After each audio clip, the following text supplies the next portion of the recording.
I'm going to walk you through today how to use Zoom. So with everything that's going on at the minute, loads of people tend to be using Zoom because Zoom, for people who don't know what it is, it's like an online meeting / conference app really that you can use on your phone, on your tablet, or on your computer, and it's just kind of like an industry standard one that lots of people who do like digital meetings across the world use. But obviously with people working remotely now, teachers doing like online classes, gyms and fitness studios doing remote workout classes, and even people speaking, catching up with their family and friends, and even doing like digital hangouts on an evening to maybe watch Netflix.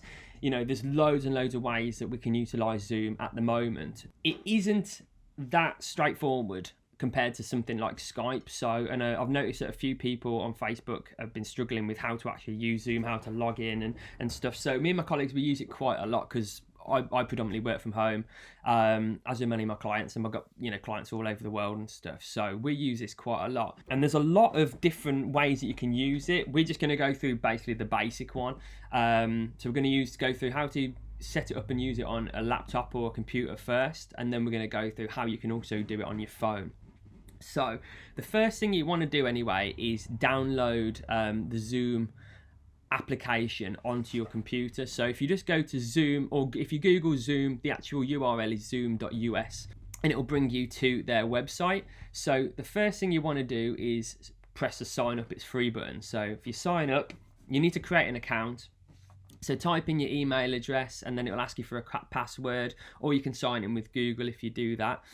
That will obviously give you all your login details, and then from there what you need to do is you need to actually download the app. So if you go to the resources section, it will say download Zoom client. So if we click on that, that will take you to their download center. The app that you want to download is Zoom client for meetings. So there's loads of different ones that you can download. They've got obviously ones for mobile as well, and then they've got another app for more like full-on conferences and stuff. As I say, for most people, all that you'll need is Zoom client for meetings. With their meeting functionality, you can have up to 1,000 people in a meeting. So that's going to do most people for most things, to be honest. So if you click that, download that, that'll download it to your computer, and then when you install it, so for me, because I'm on Mac, it will be in my applications. If you're using PC or something, it might be like in your start menu or something. So you'll have the actual application on your computer. When you're ready to either join a meeting or you want to actually set up a meeting, what you're going to do is you're going to open the app. So it's going to be the zoom.us app or the Zoom meetings app. So the first thing it's going to ask you to do is sign in. So I'm just going to sign in with my Google account. It normally redirects you through their website. So if it does, all you want to do is press on whatever button it says that open Zoom. It's going to prompt you to open the actual Zoom app. So then you'll be open in the Zoom app. So there's a few options here. You either gonna want to join a meeting or set up a new meeting. So at the moment, if you click on join meeting, it's going to ask you for a meeting ID, and it's going to ask you how do you want to display your name. So we're going to walk you through how to actually join a meeting in a minute, because what I'm going to do is I'm going to set up a new meeting now with just me. So hello, excuse my face, I've been in just doing nothing for the last couple of days, or more working anyway. So I'm going to join with computer audio because I want people to be able to hear me during the meeting.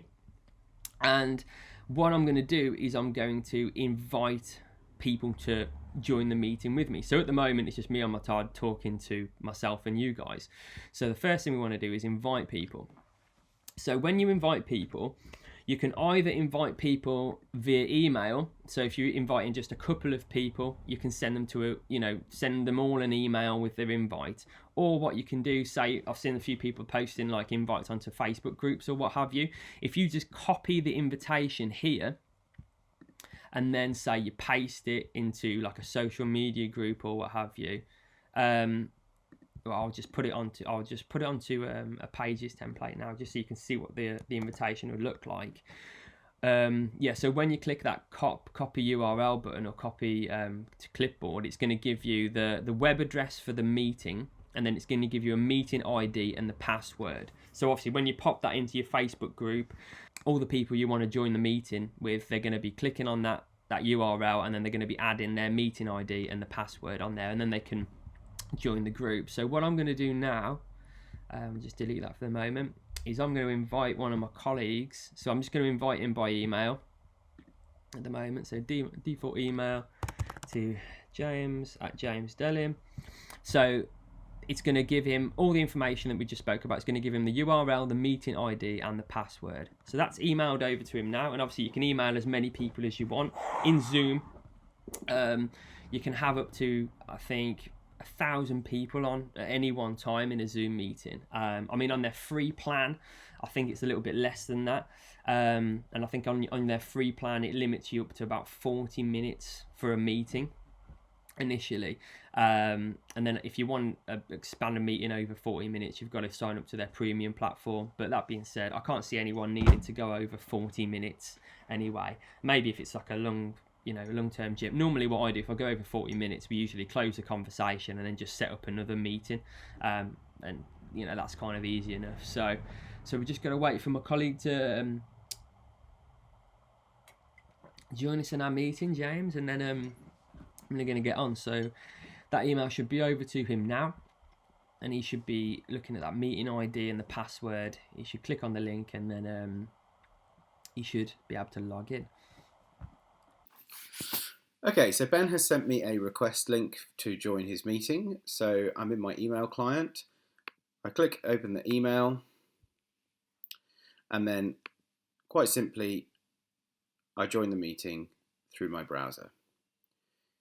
What it wants me to do is open the app, which should be downloaded as well. If it isn't, I'm sure Ben's done some tutorial on how to download the app. As I open up, I can join with video.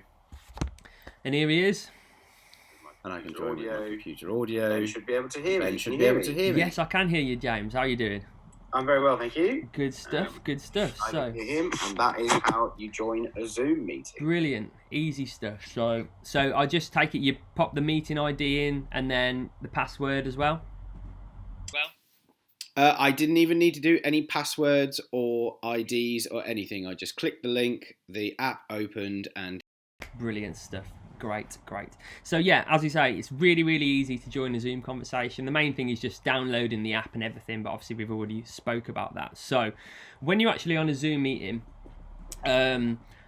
obviously you can choose whether you want to be on video or whether you want to use your actual audio as well. So for people who are just kind of like speaking to their friends and catching up with family members or what have you, it's probably going to be all right if you have your video on and your audio. If any time you want to change that, all you do, so for instance my video is still running up there, if I click stop video, now my video is totally stopped. So you don't have to have video on at the same time, and the same thing for audio as well. So if I just click that button, my webcam's back on and I'm doing it. So but say if you're in a gym and you're doing a fitness class, you might not want to have like 20 people in with all the videos on and panting over the Zoom call. So you might want to switch off your audio and your video unless you're the trainer or what have you. And the same goes for people who are maybe like teaching or doing online classes.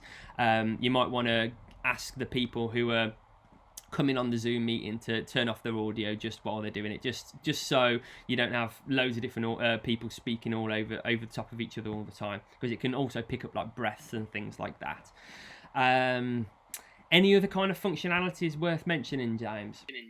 So if I had a document open that I wanted to share with Ben, but I didn't necessarily want to send it to him as a document through email or through whatever, I can just share my screen using this button here.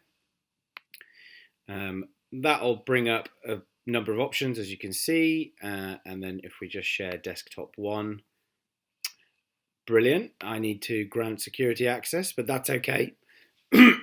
So if you've granted security access within your computer, then your screen will share, no problem at all. But if you haven't, one way to do that is to go down to your security and privacy settings, particularly if you're using OS 10. If you're on a Windows machine, I'm sure you'll know how to do it. Unfortunately, it's not something that I know how to do right now. But I have allowed Zoom to share my desktop. So if I go back to share screen, there we go. It'll give you a few options, whether you want to share your desktop itself, your system preferences, or whatever windows are open, and then some other things like whiteboard or your iPhone, iPad via cable or via AirPlay. So I'm going to share my desktop. And so say I wanted to open an email that Ben hasn't seen, I could share my desktop with him, and then we could look at the email together like this, so that I wouldn't have to necessarily send him the email, or I wouldn't have to necessarily send him any. Yeah, and that's actually really, really good for like any teachers who are doing like online classes or what have you. So I've delivered some like online presentations before, and this is brilliant. Like if you can just pull up your PowerPoint presentation or any of your teaching notes or what have you, and then you can share the screen with your students and literally just walk them through your presentation straight from your laptop, and that works really, really well too. To finish that, to stop sharing, there's a bright red button at the top that says stop sharing. Just hit that and you'll go back to your video. If you do want to share things within the Zoom environment, you can. So I think it's within the chat functionality. So at the bottom, if you've got that chat, you can obviously everyone who's actually in the meeting can then start typing replies. So I'm just going to go, hi Dell, and then Dell will be able to see that chat. There's also a file button here, so if you need to share anything like like documents or what have you, if it's a work meeting, you can just open the file here and then either pull it in from Dropbox, your computer, Google Drive, all sorts of stuff there. So that's that. And also, if it is like an important work meeting or what have you, or for any cases really, say you want to record the meeting to maybe post it onto social media later or for reference, there's a little record button down here. So if you press record, now this meeting is getting recorded. And some fancy features, I mean, not necessarily that anyone's going to need it, but just to show the power of Zoom can actually record it will take all the audio from the meeting that's recorded, and it can transcribe it and stuff as well. So it's it's a really, really powerful platform. So but yeah, say if you're doing like an online gym lesson, or you want to record a lesson that you're teaching, or anything like that, you can record it if need be, and then when you press stop record, the file will be converted to the MP4 when the meeting ends, and it will just plop it onto your desktop so you can share it onto social media or anywhere else that you need to share it. Sounds good. Cool. So that's pretty much Zoom in a nutshell. I don't want to go into any of the other advanced features like conferencing at the moment, because I don't think anyone will probably need it, to be honest. But that's Zoom on desktop. So what we're going to do now is we're going to come out of the meeting and we're going to join again, but on a mobile phone, so you can see how that works. So what we're going to do, we're going to come out of this meeting. James is going to get the app downloaded on his phone, give you a bit of a tutorial of what that looks like. I'm going to send another meeting request, and then we can go through the process of what using Zoom would look like on a mobile phone. So yeah, if you want to end a meeting, you just click end meeting at the bottom right, and then end meeting for all, and that'll just cancel the chat like that. Okay, so if you're looking to download Zoom on an iPhone or equivalent, find your equivalent store that you would download apps from and search for Zoom. If you spell it correctly, come on mate. And you're looking for Zoom Cloud Meetings, so hit the Get button, do whatever you need to do, passwords, fingerprints, blah-de-da, and that'll download for you. So once you're downloaded, open up the app and you can start a meeting such as this. So again, what we're going to do now is I'm going to set up a new meeting. and I'm going to invite James again. So I'm going to join with computer audio, send him a invite via email, and this time he should be able to join it through his mobile phone. So I've just had a meeting request in through my emails. And so what I can do is, again, I just click on the link in the email, and then I put my name in as to what I want to be referred to as. If this is the first time opening Zoom, you agree to their terms of privacy and you give them access to your camera.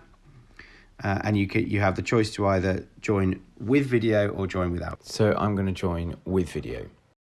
I allow it to send notifications to my phone, and I allow it access to my microphone, and I use call using internet audio to allow myself to hear Ben.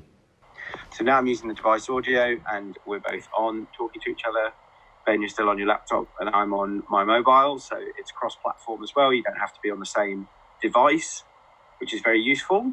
And there are some the same sorts of features in the Zoom app.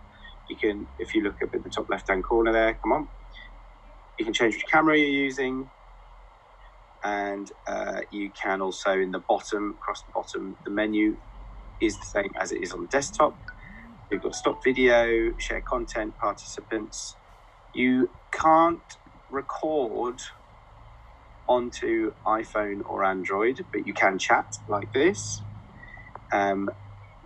So the recording function is really only on the desktop version of the app. Just something to be aware of. It's neither here nor there really, but at least you know. Ben, can you hear me okay?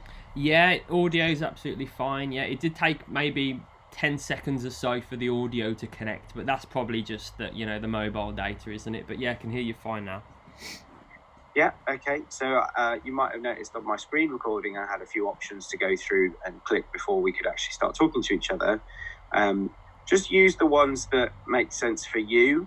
It's very unlikely that you're going to come across charges and extra money that needed from you from either Zoom or Apple or Android or Samsung or whoever you're using. But just make sure to be vigilant and read what's on the screen, and then just hit the ones that you think are right for you. Obviously, you need to give the app access to your microphone and your camera if you want to talk and if you want to be on camera. Of course, if it's not right for you, if you don't want to give access to your camera, that's fine too. But obviously, to talk to somebody, you will need to give it access to your microphone. And it's very likely that it will have access to your microphone when the app is being used only rather than all the time. So Zoom won't be listening to you all the time. No, it's only Alexa that does that, isn't it, Dad? It is only Alexa, yeah. I'm pretty sure Siri's listening to me all the time as well. But cool. So I think that's it. Is there anything else we want to put? I think we've covered pretty much everything, haven't we? So if you're at all struggling with, setting this up, for in your work or what have you, so if you're struggling to get this working for you, I mean, we're here to help. I mean, we're few